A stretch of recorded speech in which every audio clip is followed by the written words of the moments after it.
Mel 2204, your pageant vlogger host. Subscribe!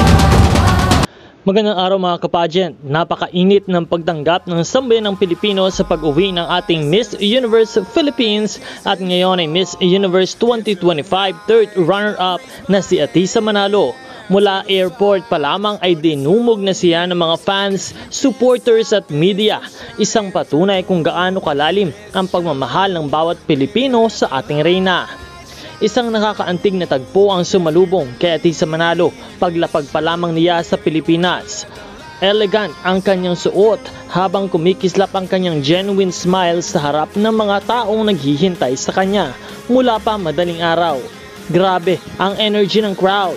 Bit-bit nila ang banners, bouquets at flags. Hindi magkamayaw ang mga sigaw ng suporta.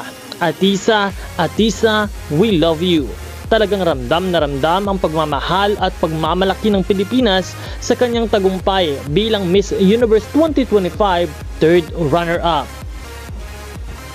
Hindi man nakuha ang corona, milyon-milyon naman ang nagmamahal sa kanya at makikita mo sa kanyang mga performance ang talagang panalong pang-koronang laban. Makikita sa mga video clip ang masasayang ngiti ng mga supporters habang kinakamayan at niyayakap nila ang kanilang reyna. At media ay todo coverage na parang isang national event sa pagdating ni Atisa. Maging ang mga airport staff ay hindi nagpahuli. Lahat ay humihiling ng selfie dahil hindi araw-araw na dumadating ang isang napakagandang reyna na nagtaas ng bandera ng Pilipinas sa mundo. Sa kanyang short message sa lahat ng mga fans, nagpasalamat ang ating reyna sa pagmamahal ng sambayan ng Pilipino. Aniya, ang kanyang laban ay hindi lang para sa kanya, kundi para sa bawat Pilipinong naniniwala sa kakayahan ni Atisa.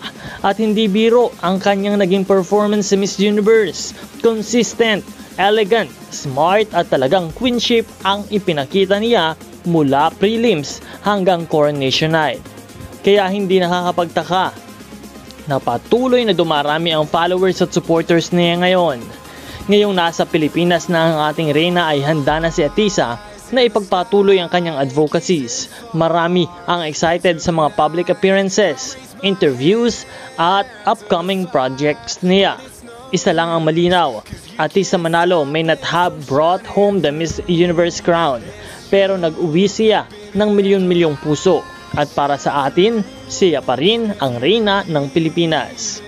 Meron na po tayong 84,000 subscribers at naway patuloy na mag-subscribe para sa lahat ng mga bagong update sa ating pageantry.